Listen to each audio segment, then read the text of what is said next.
Welcome to Warriors Corner. Our next presentation will be Army Digital Transformation Strategy with presenters Dr. Raj Iyer, Dr. David Markowitz, Mr. Paul Puckett, Major General Matthew Easley, and Lieutenant General John Morrison.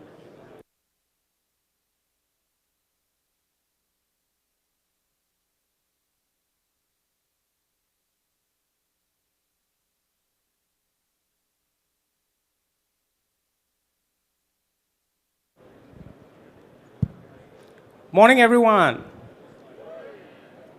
How's everybody doing? All right, day 3 of the conference. I hope you're still excited as I am. So I'm Raj Iyer. I'm the new CIO. I think I can still say that. I'm 10 months into the job. The first CIO of the U.S. Army in the Secretariat. I oversee the digital enterprise for Secretary Warmuth. And we're going to talk to you about Army's digital transformation strategy to achieve Waypoint 2028. So on the panel today, I have several esteemed colleagues. Dr. Dave Markowitz is our Chief Data Officer in the Office of the CIO. Mr. Paul Puckett runs the Enterprise Cloud Management Agency in the Office of the CIO. Major General Matt Easley is the Chief Cybersecurity Officer in the Office of the CIO. Dr. Doug Maddy runs the Army's Artificial Intelligence Integration Center in Futures Command. And then my best friend, General Morrison, is the Army G6. So we'll get started. But before we do that, just a show of hands. I mean, the last couple of days, how many of you have heard the word digital more than once in a briefing? Show of hands. Almost everybody, right? Do you know what digital means? What is digital? Does that just become a buzzword, right? Is that the next bumper sticker that we want to put on our cars? And I don't think so, right? So I'm going to talk to you about what the Army is doing with digital, why this is so critical to us, and how we're going after commercial best practices. So digital is all about, a change in mindset, right? So all these years, the Army's done really well talking about IT. We've had great technologies that we've inserted into the fight over the last 20 years. That's really served us well. But the pivot that the Army is now making, and you heard, our secretary say this, on Monday morning, is we're moving from the industrial age to the digital age. The chiefs calls it the information age. And what this means is now us pivoting towards data for decision making, right? We'll always have platforms, we'll always have IT systems, we'll always have the networks. But what's new now, what's different now is our pivot to using data as our strategic asset for decision making. And that is the big mindset change that we all need to overcome and will need to adopt as we adopt digital transformation. So next slide. So the Army's digital enterprise is huge. So when I took on the job, a little under a year ago, I didn't realize how huge this was, right? And I can tell you, people always said, the former secretary said, Raj, we want you to run Army IT like a business. And I told him, sir, with these numbers, there is no business that's as large as Army IT. There is no Fortune 100 company that comes even close to the scale and complexity of our digital enterprise. And so we need to acknowledge that, but let's not admire that problem, right? It is vast. We know it's huge. We know we have challenges, but let's stop admiring the problem. And when you look at some of the numbers here, and I won't read through all of them, right? So I oversee a $15 billion annual budget for the enterprise. So it's not like we don't have money. Anybody says we don't have money to do digital in the Army is mistaken. We do. It's all about how we balance our priorities, how we make sure that we are realigning our resources where it really belongs. How do you achieve the right balance between supporting current readiness and future modernization? So you're going to hear about that today. What you're also going to hear about are some of the challenges and the opportunities we have with our digital workforce of the future. 72,000 employees around the world. They're doing phenomenal work today. But where I think we still have work to do is to truly empower them to innovate, to truly give them the data that we're generating across the enterprise, to democratize that data so they can be successful and for them to be able to go build the apps like what the software factory is doing, for them to be able to build their own COPS and dashboards and analytics, anything that they need on their own and empowering them to do it. And that's the job of the CIO. So my job is to become that easy button for the rest of the Army to innovate so that they can focus on their the functional work, the operational work, and prototyping and experimentation, and not have to worry about how the technology is going to support them, right? Next slide. So why digital transformation for the Army? Because again, like I said, if there's one takeaway from the last 2 days of the conference, it's all about changing culture, right? That's what digital transformation is. Think about what has happened to us in the consumer world. Over the last 10 years, we've gone from saying, hey, I want to buy more laptops and computers and mobile devices, to saying how we're going to leverage the data for decision making just day to day at home, right? We have Alexas and Google Assistants now telling us what to do and scheduling appointments for us, and we have autonomous driving, with our Teslas. The world's changed on the consumer world. And the Army recognized that through the Army's modernization strategy that came out 3 years ago. And it explicitly called out digital transformation as one of those means for achieving Army modernization. It is how we're going to get to the multi-domain operations force or ready force by Waypoint 2028 and Aimpoint 2035, right? It's explicitly called out. And the reason for that is all of these that you see here, right? We want to close the kill chain. We want to make this as effective as it can be, as short as it can be, with the vast amounts of data that we're collecting. Every one of our weapon system platforms that we're building, the 31+4 that you've been hearing for the last 2 days, the 6 cross-functional teams, are all generating vast volumes of data, tremendous volumes of data. Every sensor is generating data. So how do we make sure we can protect that data? How do we make sure it's available to decision makers at echelon, right?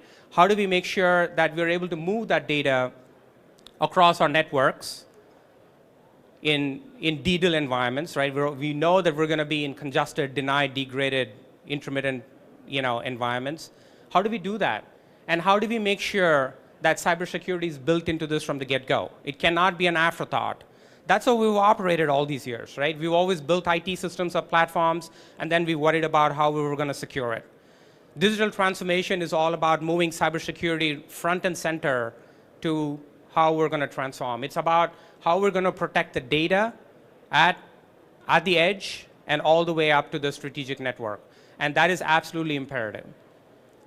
So what you'll also see is what are those key digital enablers?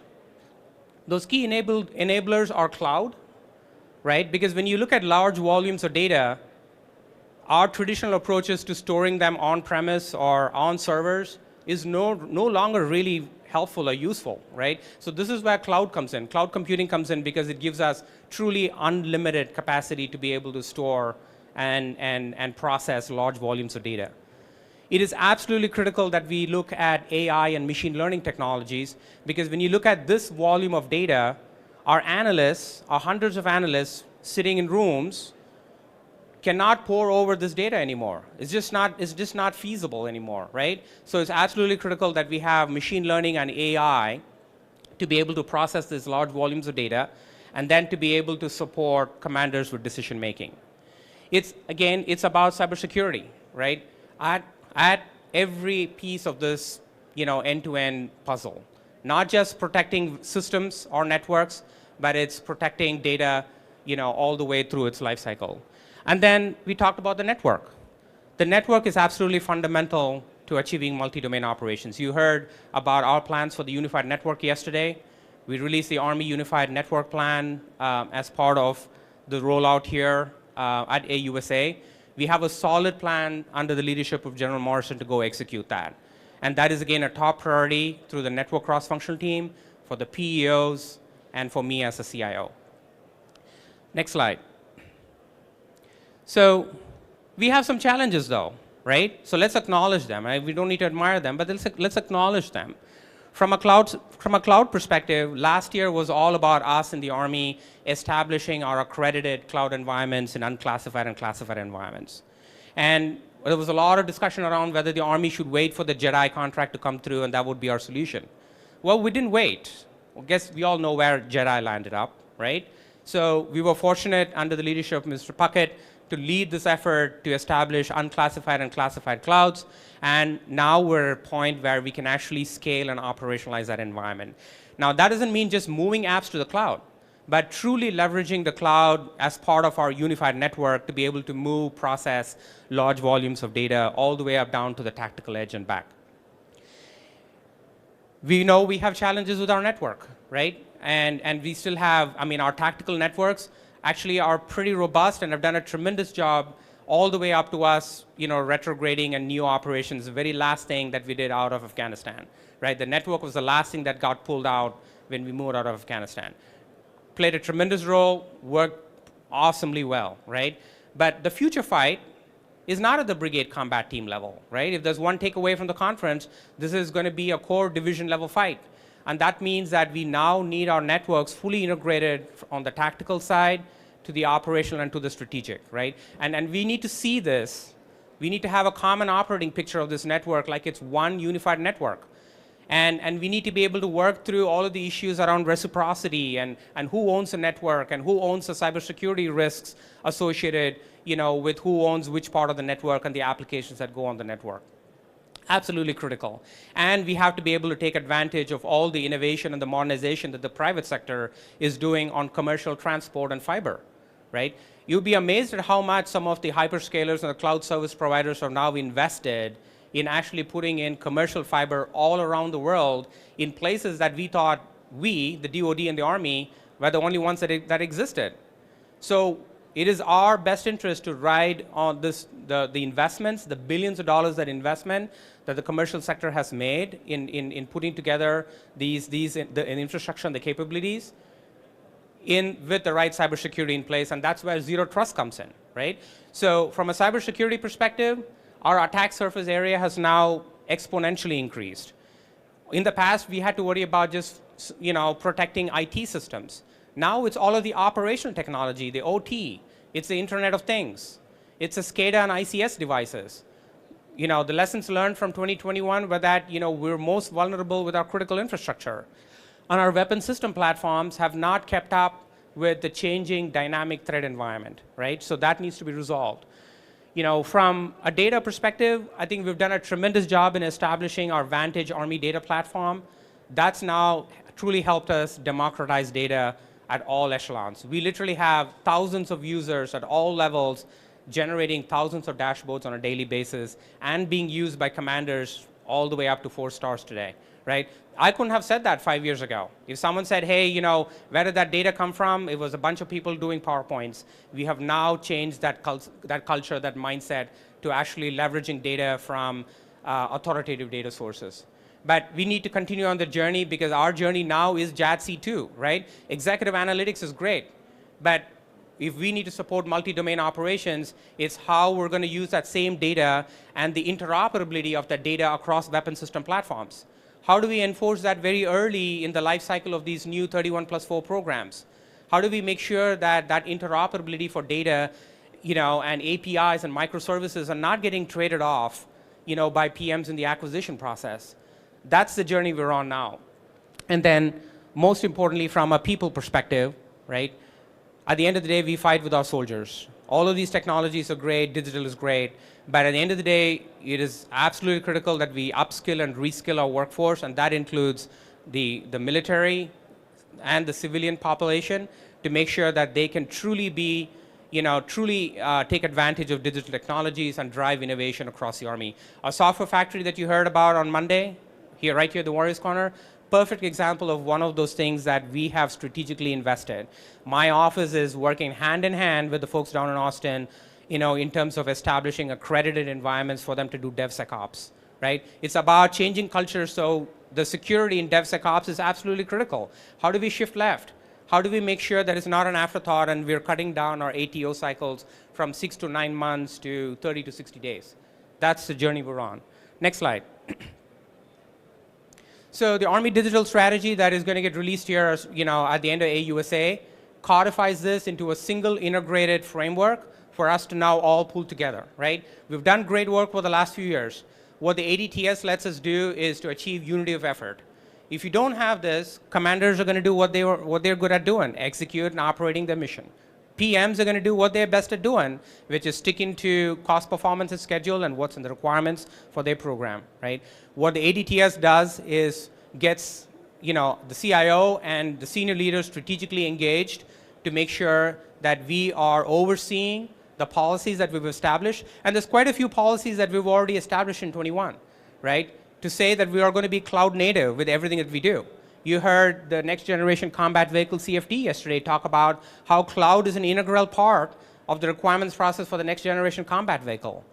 It's in the synthetic training environment, all in, right? It's in every one of our modernization programs. But we got to make sure that we are providing the right oversight and the right support and help to the acquisition community and to work with industry to make sure that all of you folks understand the strategic intent and the direction we're headed. That's what the ADTS helps us do. The ADTS also helps us prioritize in an especially resource-constrained environment how we're going to balance and trade off, all of these competing priorities, right? If we don't do that, we continue to spend money on things that we've been spending money on. That's how our PPBE process works. If you do not actively engage and disrupt it, and talk about how we need to be adaptive and get ahead of these technologies, it's just going to move on, right? And people are going to execute funds the way they've always been. And so that's what ADTS lets us do. You'll see that it's bucketed into 3 major categories. The first focuses on readiness and modernization. To us, that's one continuum, right? So for the last 20 years, we've been focused on readiness. We will always be focused on readiness. But so many of these technologies we're talking about today are real today, now, right? We don't have to wait till 2028 or 2035. So we got to achieve that continuum and the balance between readiness and modernization. But that also means that we got to take a hard look at how we're going to divest some of the legacy systems in our portfolio. This is the same discussion that the secretary had on Monday. She talked about ruthless prioritization, right? That applies to us in the digital world. We have to do the same thing in terms of looking at legacy systems. And some of our mission areas have done an awesome job with this. The business mission area has done a tremendous job in terms of establishing the path forward for the future and the modernization. We have to do this across all our mission areas to make sure we have the right balance, because if we don't, we continue to invest in old technology into the future, and we never have enough money left over to be able to modernize for the future. And that is one of the key pivots that we're making through the ADTS. The second is about reform. I talked to you about policy reform. Our policies haven't changed in 30, 40 years. I was surprised to go back and look at some of our cybersecurity policies and data policies and network policies. It is not reflective of what we need to do to achieve multi-domain operations. And that is my job as a CIO and the Secretariat, is to fix those policies. But those policies need to be worked in conjunction with our joint partners, with our coalition allied nation partners, and with industry, right? I don't want to do this in a vacuum. I want to make sure that we do this the right way. So I'm seeking and looking for your feedback in terms of, where policy is an impediment to you. Just a quick show of hands. How many people feel like there's some policy that's stopping you from doing what you really want to do? Almost everybody, right? That should not be the case today. That is sad, right? So we need to fix that. That is a top priority. But we also need to make sure we don't stop with policy. I have told my leadership team that we're going to actively engage with the community at all echelons to go hold your hands and help you with digital transformation. We're not just going to sign out policy and say, go do it, right? We're going to walk hand in hand with you and show you how to do this. That is the mindset that we're putting together in place. And finally, people and partnerships. I think, like I said, if we don't get ahead of the people talent, the race for talent, we run the risk of losing this right from the get-go. So we're building capacity, but we're building it at a small, reasonable, with reasonable expectations. I do not want to go create a dozen software factories like some of the other services did, right? We have to learn from what we're doing at the software factory in Austin, get the lessons learned, and talk about then how we're going to scale it. We also do not want to limit that just to Compo 1. How do we take advantage of the expertise that we have in Compo 2 and Compo 3? People that are actually doing this in their day-to-day jobs, right? When they work Monday to Friday, 9 to 5, but then we're not able to take advantage of them in their reservist or National Guard capacity, right? How do we build that marketplace of talent across the Army, independent of what your MOS is or what Compo you work for, or whether you're a civilian or a contractor, right? How do we build that virtual ecosystem? And then finally, and again, I won't say finally because it's not the last thing, but it's always the first thing, is our future fight is a joint fight with our allied and coalition partners. It cannot be an afterthought. So I'm actively engaging. I mean, this year, I spent a lot of time going around talking to our allied nation partners to understand where we can work together. We have prioritized the mission partner environment as a top priority for FY22. We absolutely need it. We got to figure this thing out. When we talk about data and the cybersecurity challenges, if we don't share this information and this knowledge with our coalition partners, we have lost that strategic advantage, right? Our force multiplier are our coalition and mission partners. And so we got to make sure that we are completely and fully integrated with them. And that, again, is fully codified in the ADTS. Let's see if there's a next slide. Okay, so this is where I'm going to turn it over to the rest of the folks on the panel to briefly talk about each of those areas that I just touched upon, and then we'll come back at the end for some questions. I'm available after the conference anytime to talk to each of you. If you're Army, civilian, military, and you have some great ideas you want to bring in front of me, all doors open, right? This is, we don't want to put any filters between you and me. So I'm looking for great ideas. With this, I'm going to turn it over to, we'll start with Dr. Markowitz, who's going to talk about some of the data successes we've had. Hi, thank you, sir. Dave Markowitz, I'm the Army's Chief Data and Analytics Officer. As Dr. Iyer mentioned, the Army has done a lot of activity over the last few years. It's been embedded in a larger DoD movement. The Secretary-in-Chief identified the need for data as part of our multi-domain operations. It's embedded in the DepSecDev's view of creating data advantage to make data a strategic asset, as Dr. Iyer mentioned. We've been under a Army order for the last 2 years, and we've made incredible progress since we've begun. From everything from linking our Title X activities, from contracting to fiscal activities, to Army Future Command's lead with Project Convergence, providing enabling integration at the tactical level, and been working with our joint partners on JADC2, as well as current operations, where the activities we've done really for the past year in building a data foundation has greatly enabled us with current operations, providing the Army providing the chairman, Central Command, needed real-time analytics and real-time visibility that we're not able to do just a few months ago, but because of the work the Army has done at whole, we're able to provide our warfighters. It's through experiences really throughout echelon. I'd like to comment to do that at scale and the speed that the Chief and Secretary want. I'm going to really focus on people, because that's really kind of the key enabler that has made us kind of given this progress. It's certainly industry partnerships, getting a tool set and data visibility, but as much important of getting kind of the tools easy enough to use, it's getting data leadership and kind of a culture change that Dr. Iyer alluded to. We've provided, as Dr. Iyer mentioned, the Vantage Toolkit. We have several major data platforms from Gabriel Nimbus, using the OSD platforms at Vana, to give tool sets throughout our Army. We've found out of all the people who use dashboards in the Army, about 5 to 6% become content producers.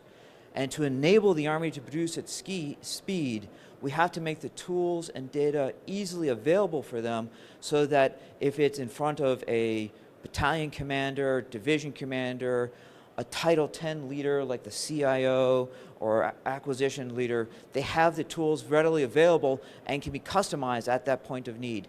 To do that, we need to train the force across all of our MOSs and civilian career programs. So there's a cross-cutting skill set. We'll have, I'm an ORSA by background, we'll have our card-carrying specialists, but to give a kind of a data expertise to enable that digital democracy comes with a citizen analyst. And to enable that citizen analyst with the common tool sets, easily authoritative data, and then digital leadership who can identify what is the authoritative data of the Army, simplify it. We have found that when we simplify the data structure in the Army, we had a 4-fold increase in data analytic products. So it's not just having the right AI tools and other platforms, but knowing what data is easy to use. And then once you make it easy to use, so I'm looking at Doug Maddy for all the great work he's done, because he'll simplify some of the data with his AI tools, making that data then available for the broader community, and then it starts to become steamroll, and we'll get, again, at speed and relevance that the Chief and Secretary mentioned before. I only have a few minutes. I'm going to turn it over to my next colleague, Mr. Paul Puckett, our Cloud Office Director. Thank you, Dave. So good morning, everyone. My name is Paul Puckett. I'm the Director of the Enterprise Cloud Management Agency. Super thankful to be here and thankful for the leaders here. It's becoming more and more apparent, I hope, to everyone here as you peruse the floors, that the way that we are going to fight and win and compete in the future, and really, quite frankly, now, is by leading through technology. And far too often, we've seen technology as kind of this side enabler, but really more and more it's becoming this critical capability that becomes just the way that we have to fight and win. And so as part of the cloud, we're really bringing that to bear and creating that technical leadership of the future. And there are really 3 points I want to highlight of capabilities that we are delivering as well as enabling for the United States Army. First, there's a critical need for a globally secure and available, accessible, and resilient cloud infrastructure. When we talk about cloud, far too often people talk about this thing that they can't touch or see if they're in some disconnected environment. But really we need to realize that every single computing and storage resource of the United States Army globally has to become an online on-demand resource that we can leverage at any point in time for our mission. And when we start to get that connected ecosystem enabled by a unified network, we really get this availability of true data and mission at speed of relevance. The second point that I want to highlight is there are some common tools and capabilities that we have to deliver to our soldiers if we're going to truly leverage technology for where technology has solved the problem of scale. Far too often in the United States Army, we look at people, which are an amazing strategic asset, but we solve problems with people that technology has already solved for us. And so how do we start to leverage technology in a way where it's a key enabler for our soldiers, where they're given the common tools of modern software development, they're given the tools of modern data management capabilities so they can actually go and do and learn at the speed that the mission demands today. And finally, the third point that we're clearly enabling is how we organize to iterate. Far too often we attack problems in a serial manner, that things follow some wonderful waterfall way that where we can predict the future, go and acquire it, build it, and then field it. And far too often we find that we're irrelevant when we've done so. And when we have the ability to call on cloud computing on demand in a matter of seconds and test a hypothesis that we have with soldiers in minutes, then every single one of our processes and our organizational structures need to complement that ability to iterate at speed. And so we see the cloud as being foundational for our ability to adapt in real time to just the immense amount of data and learning that we need to have in order to be competitive, if not dominant, when it comes to the digital age. And so that's what we're enabling within the ECMA. If you have any questions for the team, we're here, as well as you can reach us online at army.mil/ECMA. And we're very thankful for the Army Digital Transformation Strategy because it truly codifies this vision of what we've been implementing, but also gives us room to grow and run with our partnerships across the Army and how we collaborate, because the ECMA cannot do it alone, the CIO cannot do it alone. This is a joint fight, not just even across the Army, but across the DoD as well. So with that, I'll pass it over to General Easley to take us around security. Hey, good morning, everyone. I'm Major General Matt Easley. I'm the Chief Cybersecurity Officer under the Office of CIO, and it's really a pleasure to speak to you this morning. I'll be talking to you about the cybersecurity portion of the digital transformation strategy. As you probably are aware of, the White House put out an executive order on improving the nation's cybersecurity in May. And for the services, it had 2 big tasks. One is move to the cloud. You know, we've been moving to the cloud for a while now, and we're continuing to do that. And Mr. Puckett just gave a great introduction of that. But more to the cybersecurity piece is to enable a zero trust framework for the services. And I don't want to jump into the 7 pillars of the NIST framework or the 22 capabilities that the DoD reference architecture tells us that we need for the zero trust framework. But I want to say that we are already well on that journey. For the capabilities that we've been enabling around the Army, through Army Cyber Command, through the G6, through NetCom, is we already have that foundational layer for our zero trust systems. We have our endpoint security, we have our identity solutions, we have activity monitoring, we have cloud isolations, we have our perimeter defenses. All these systems have created that foundational layer for zero trust. And our goal over the next few years is to develop the capabilities to improve that, to really be able to use that technology to increase the way we defend our networks. As you may have realized, the perimeter of our networks has become more and more fuzzy over time. As we allow more cloud-based access, more and different flows into the network, we have dramatically increased the attack surface.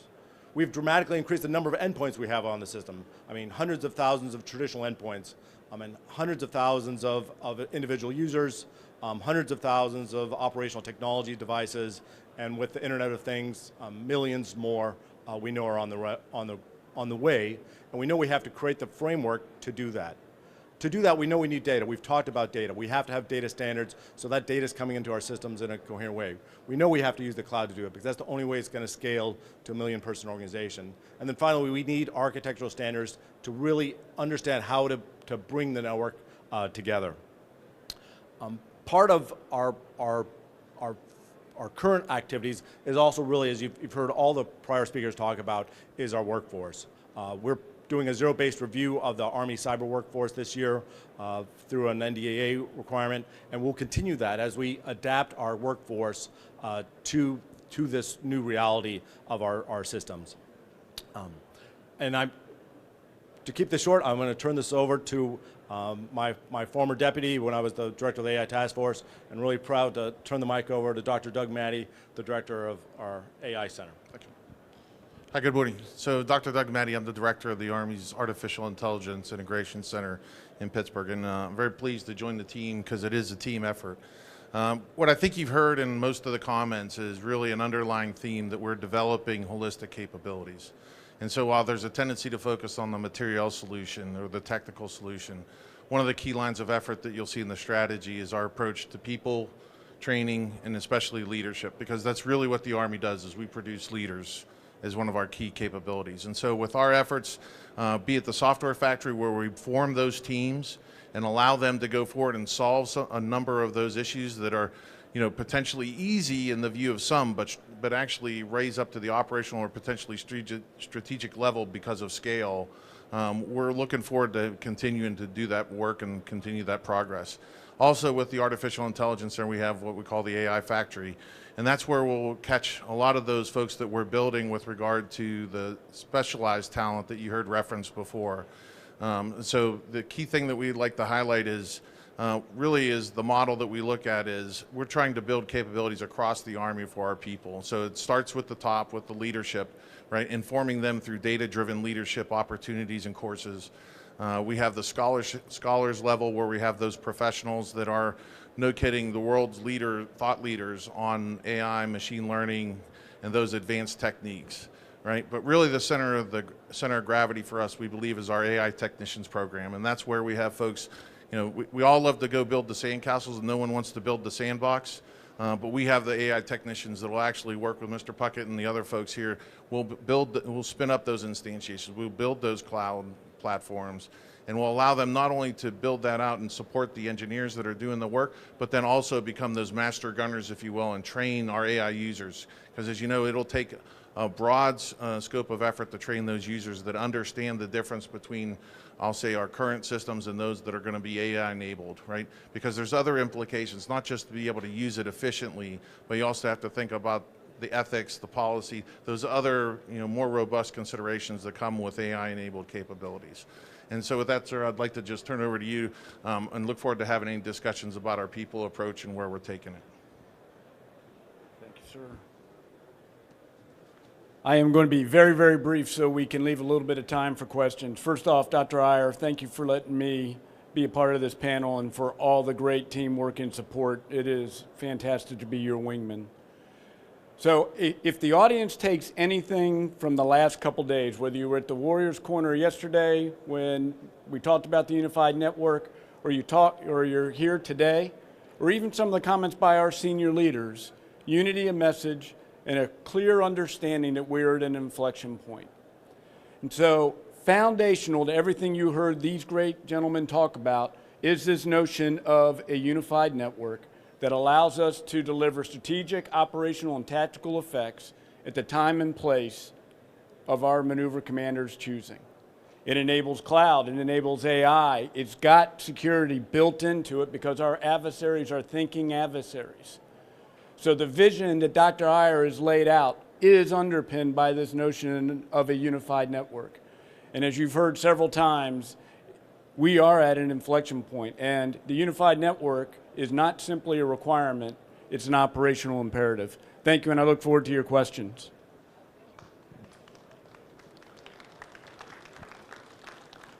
All right, we're ready for questions. Thank you. My question is for General Easley. And I'm Yasmin Tajday with National Defense Magazine. General, so when you said that the Zero Trust framework, you guys are working on that right now, what's the timeline on getting that completed? I imagine obviously that's sprawling, but I mean, is there a time frame that you could share with us? Sure. The Zero Trust framework that NIST and the NSA and the Department of Defense have laid out is a framework for improved cybersecurity. So, I mean, part of this year's effort, as laid out by the White House plan, is just to give the White House kind of the first step of that plan and to show them what capabilities that the services are already doing today. I think that journey will last. I mean, cybersecurity will never go away, as you can imagine. So I think that journey is going to be a multi-year, I mean, probably a decade-long effort that's going to take us to really understand how to move those systems, both from our traditional IT systems, which I think are well up in the maturity model of that, to some of our operational technologies that have always been on a standalone network and are still at square one. So, thank you. Good morning, Dr. Iyer. Ted Cummings with MuleSoft. Looking forward to reading the policy, ADTS. Was wondering if it replaces or subsumes or supersedes any of the aspects of the XORD, of the mandatory implementation of data service requirements memos from the last time, or is it a kind of a continuation and supplement of it? Yeah, so great questions, right? So last year, one of the policies that we put in place was the data services requirements memo that basically said, hey, any program of record, doesn't matter who you are, you're going to have to expose your data through APIs for interoperability, right? So we put that executive order out and is now policy. What the strategy does is, it takes it out like level higher, right? Because last year we were putting out some policies without an overarching strategy in place. What ADTS does is, it helps us pull all those pieces together. So we have, like I said, a unity of effort and all of these things to kind of work together. Because otherwise, if people just looked at data and data policies in isolation without looking at cloud or cybersecurity, right? Then again, we're sub-optimized. So this is our approach to kind of integrate those aspects.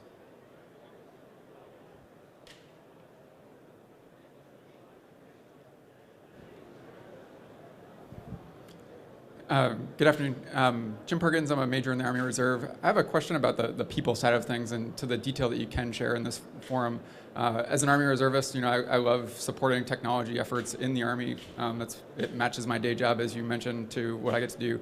I'm extremely curious about what you can share in this format about what's coming to be available, whether it's, if you think of the paradigm of like CLS training for data, or,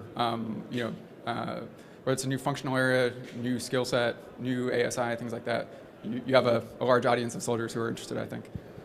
Yeah, no, thank you. We're developing a digital human capital strategy. We've identified 5 focus areas.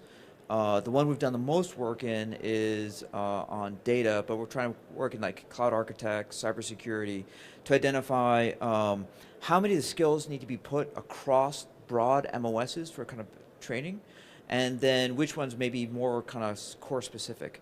Some of the areas where we've tried to do, again, we're furthest along on the data side, is identify common skills that are hit kind of 90% of the workforce. So kind of basic data manipulation, data analytics, and try to identify which of those are the higher end skill sets.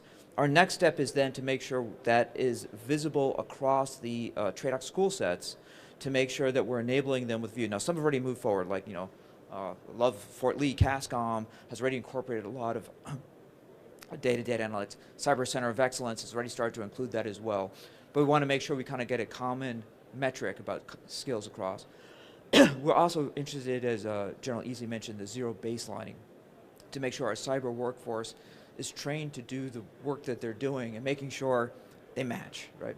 And trying to, as kind of Mr. Puckett said, what can we automate so that we can get people out of normal, highly labor-intensive tasks, and to change that skill set to more of working the tools that automate than previously labor-intensive. But that work is still more ongoing.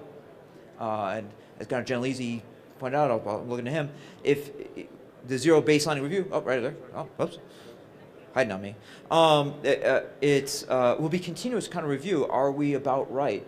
And as we start to transform how we do cybersecurity to make sure those skills are. So this is a journey that is not, I wish I could kind of, by this point we'll be mostly there. I'm not exactly sure when the timeline is as we've kind of done that zero baseline restructuring, automate the way we do the unified network that General Morrison said. The skill set and that transformation will be with us for at least 5 years, if not a decade. My gut sense, it's going to take that amount of time. Does that help? Yep.